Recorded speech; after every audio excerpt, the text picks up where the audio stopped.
मेरी क्लिनिक में अक्सर पेशेंट आते हैं और कहते हैं कि सीमन रिटेंशन अगर कर लेते हैं, डॉक्टर साहब अगर हम इजैकुलेट नहीं करते हैं तो क्या हम में पावर बढ़ेगी, बच्चा जल्दी पैदा होगा, फर्टिलिटी का ट्रीटमेंट बेटर होगा। ये बताइए, हम इजैकुलेट करते ही नहीं। मैंने कहा क्या मतलब? बोले हमने पढ़ा है कि सेक्स कर लीजिए लेकिन इजैकुलेशन मत करिए तो आपकी पावर बरकरार रहेगी और बेबी जल्दी होगा और आपकी लाइफ फोर्स बढ़ेगी। खैर, ये चीज़ सिर्फ पेशेंट नहीं कहते, ये एक बड़ा पुराना कंसेप्ट है ताओइज़्म का, सीमन रिटेंशन का। मतलब आप इजैकुलेट नहीं करते। इनफैक्ट एक जगह तो ऐसी चीज़ लिखी हुई है जिसे सुन के आप बिल्कुल ताज्जुब करेंगे। इसको आज पूरे केस को मैं साइंटिफिकली खोल के आपके सामने रखूँगा, क्योंकि आपके लिए इस कॉन्सेप्ट को समझना ज़रूरी है। और इसे लाइक शेयर सब्सक्राइब कर दीजिए, क्योंकि औरों के पास ये पहुंचेगा जिसके बारे में कोई और नहीं बोलता, तो बहुत लोगों का फ़ायदा होगा। मैं doctor Sunil Jindal, reproductive medicine specialist. सबसे ज़्यादा आनंद प्राप्त होता है आपको बेबी देने में।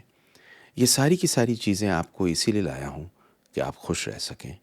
और देखिए इस वीडियो को, क्योंकि सीमन रिटेंशन की ये वीडियो के 8 पॉइंट बहुत ज़रूरी हैं और एंड में दूंगा एक बोनस टिप। तो 3 चीज़ कहते हैं सीमन रिटेंशन की ट्रेडिशनली, और अब उसमें नई नई कहानियाँ और जुड़ गई हैं।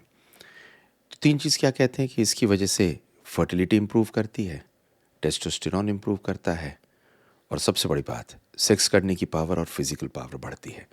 तो अगर आप एथलीट हैं और एथलेटिक्स से पहले अगर आप इंटरकोर्स करके और अगर आप इजैकुलेट कर देते हैं तो अगले दिन आपकी कैपेसिटी कम होगी। इसके ऊपर बहुत सारी बातें रही हैं, स्पेशली मोहम्मद अली ने, द ग्रेटेस्ट बॉक्सर, ने कही हैं। आप डालिएगा और पढ़िएगा उस बारे में। बट ये मिथ्स हैं, सच है क्या नहीं है सीमन रिटेंशन की, आगे सुनिए।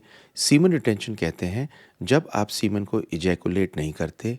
एब्सटेन करना मतलब सेक्स ना करना एक तरीका है, और दूसरा तरीका है सेक्स करने के बावजूद इजैकुलेट ना करना, या मैस्टरबेट करने के बावजूद इजैकुलेट ना करना। बेसिकली सीमन को बाहर ना आने देना। What happens to sperm if you don't ejaculate? आप इजैकुलेट अगर नहीं करते तो स्पर्म का क्या होता है? तो आपको ये जान के बड़ा ताज्जुब होगा। ये स्पर्म जाकर एक जगह इकट्ठा होता है जिसको बोलते हैं एपिडिडमिस। ये एक पीछे पूरी की पूरी ग्रंथि होती है टेस्टिस के। वहाँ अगर ये आगे नहीं बढ़ता, क्योंकि जान के ताज्जुब होंगे, करोड़ों स्पर्म बनते हैं और एक दिन में लाखों स्पर्म तैयार हो जाते हैं। अगर ये आगे नहीं जाते, इजैकुलेट नहीं होते, तो ये वहीं पे ख़त्म होके और रीएब्ज़ॉर्ब हो जाते हैं। तो कोई ऐसी चीज़ नहीं है कि बनने बंद हो जाते हैं या ज़्यादा पावरफुल हो जाते हैं या स्टोर होके ज़्यादा आते हैं। ये अगर नहीं बाहर आते तो ये ख़त्म हो जाते हैं। एक चीज़ ज़रूर आपने सुनी होगी कि बहुत दिनों से इजैकुलेट नहीं किया और मेरे को दर्द शुरू हो गया। तो कभी-कभी ऐसा होता है कि आपका अराउज़ल हो जाता है, इसको ब्लू बॉल्स भी बोलते हैं। आपका अराउज़ल हो जाता है, आपको इरेक्शन हो जाती है, ब्लड आपका जाके जेनिटेलिया में ट्रैप कर जाता है, वापस बाहर नहीं आता। उस टाइम पर आपको एक डल एक महसूस हो सकती है, लेकिन इसकी वजह से कोई नुकसान नहीं होता। तो नंबर 3, साइंस क्या कहती है रिटेंशन के बारे में? मतलब ये तो हम समझ गए कि हमने सीमन को इजैकुलेट नहीं किया, पर साइंस के कोई क्लेम है फर्टिलिटी के लिए, टेस्टोस्टेरोन के लिए, और साथ में जो तीसरी चीज़ मैंने आपको बताई थी ओवरऑल हेल्थ के लिए, कोई ख़ास फ़र्क पड़ता है क्या? तो इसमें अब मैं एक-एक करके आपको साइंस के बारे में बताता हूँ। तो सबसे पहली चीज़, क्या फर्टिलिटी पे, स्पर्म काउंट पे, स्पर्म मोटिलिटी पे कोई फ़र्क पड़ता है रिटेंशन का? तो समझ लीजिए मैं 3 चीज़ें बताऊँगा आपको। पहली चीज़ इसके अंदर कि जब भी आप रिटेन करते हैं 1, 2, 3 दिन के लिए, तो स्पर्म काउंट आपका बढ़ सकता है। लेकिन कोई ऐसा सब्सटेंशियल नहीं बढ़ता कि उसकी वजह से फर्टिलिटी में कोई बहुत मेजर फ़ायदा हो जाए। पर एक चीज़ होती है कि अगर आप रिटेन कर जाते हैं 5, 6, 7 दिन से ज़्यादा, तो जो स्पर्म आता है उसकी मोटिलिटी पुअर होती है, उसकी वाइटैलिटी पुअर होती है, उसकी फर्टिलिटी करने की पावर कम होती है। और तीसरी इम्पॉर्टेंट चीज़, अगर कोई आदमी 2 दिन बाद इजैकुलेट करता है तो ये स्टडी आई है कि उसका डीएनए केवल 9 से 10% फ्रेगमेंटेड होता है, पर अगर वो 7 से 10 दिन रुक जाता है तो डीएनए की फ्रेगमेंटेशन बढ़ के डबल हो जाती है। कहने का मतलब ये है कि 3 से 5 दिन रुकने के बाद में शायद थोड़ा सा नंबर बढ़ जाए, लेकिन सीमन की क्वालिटी डाउन हो जाती है, डीएनए फ्रेगमेंटेशन बढ़ जाता है। तो एब्सटेन करने का फर्टिलिटी पे कोई फ़ायदा नहीं होता जहाँ तक बच्चा पैदा करने की बात है। तो क्या इस दौरान में मैस्टरबेशन नहीं करना चाहिए? तो ये समझ लीजिए कि मैस्टरबेशन भी इजैकुलेशन है, और अगर आप 2 से 3 दिन रुकते हैं तो उसमें कोई नुकसान नहीं है, और अगर आप इस बीच में सेक्स नहीं करते, मैस्टरबेशन भी कर लेते हैं, तब भी कोई नुकसान नहीं है।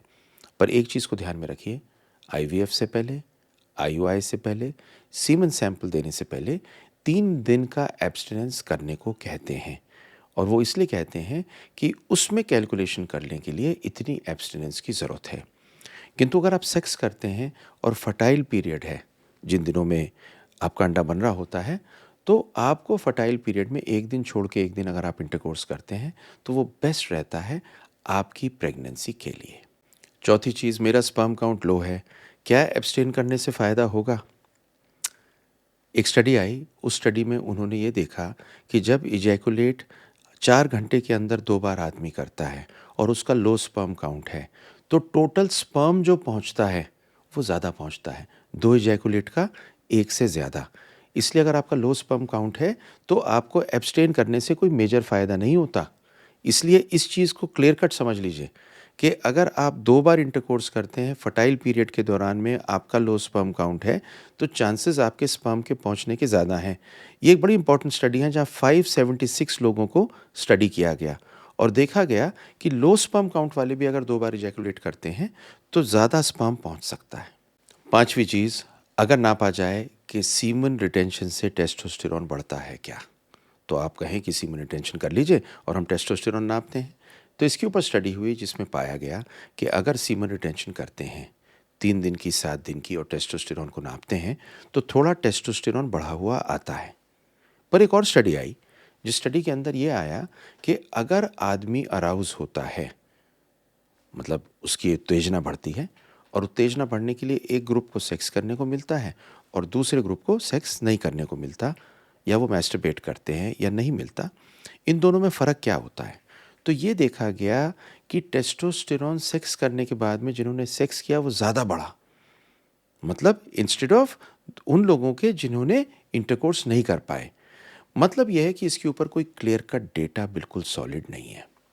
तो इस पे ये कहना बहुत मुश्किल है इस समय कि टेस्टोस्टेरोन बढ़ता है या नहीं बढ़ता है, और अगर बढ़ता भी है तो बहुत शॉर्ट टर्म बढ़ता है, उसका लॉन्ग टर्म से कोई ज़्यादा इफ़ेक्ट नहीं है। अब छठा पॉइंट, क्या कोई बेनिफिट है रेगुलर इजैकुलेशन के? यस। तो पहला बेनिफिट तो ये है कि आपका स्ट्रेस कम होता है। ये पाया गया है कि जो रेगुलर इजैकुलेशन करते हैं उनका स्ट्रेस कम होता है। स्ट्रेस कम होने की वजह से उनका कॉर्टिसोल लेवल कम होता है, और कभी-कभी ये टेस्टोस्टेरोन के बढ़ने में इफ़ेक्ट देता है। नंबर 2, ये प्रोस्टेट हेल्थ के लिए बहुत अच्छा है। इस पे एक वीडियो बनाऊँगा मैं। प्रोस्टेट हेल्थ के लिए कहा जाता है कि अगर आप रेगुलर इजैकुलेशन करते हैं तो प्रोस्टेट का कैंसर नहीं होता।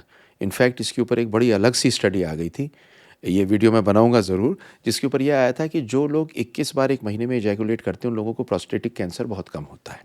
दूसरा फ़ायदा ये होता है। तीसरा होता है ये स्लीप को बेटर करता है। देखा गया है कि जो इजैकुलेट ज़्यादा करते हैं उनकी स्लीप पैटर्न बेटर होती है। ये हार्ट के ऊपर बेहतर करता है, हार्ट डिजीज़ कम होती है, और ये आपके सेक्सुअल ऑर्गन को हेल्दी रखता है। ये तो इजैकुलेशन के फ़ायदे हुए। और सातवीं चीज़, क्या कोई हेल्थ बेनिफिट है रिटेंशन का?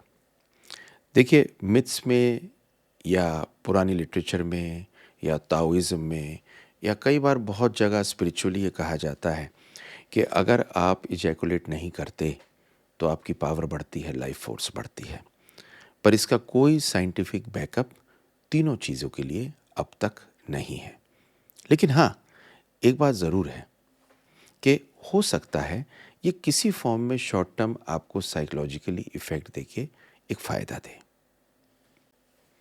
मोटा मोटा आखिर में आपको बताऊं, आपको एक हेल्दी रिलेशनशिप रखना है अपने आप से, अपनी सेक्स लाइफ से, अपनी डिज़ायर से, मैस्टरबेशन से, सेक्स से, रिलेशनशिप से, इंटीमेसी से। ये डिज़ायर रखनी ज़रूरी है। ये डिज़ायर अगर ख़राब होती है, इसके ऊपर में जो आपका संवाद होता है वो ख़राब होता है, तो दिक्कत है।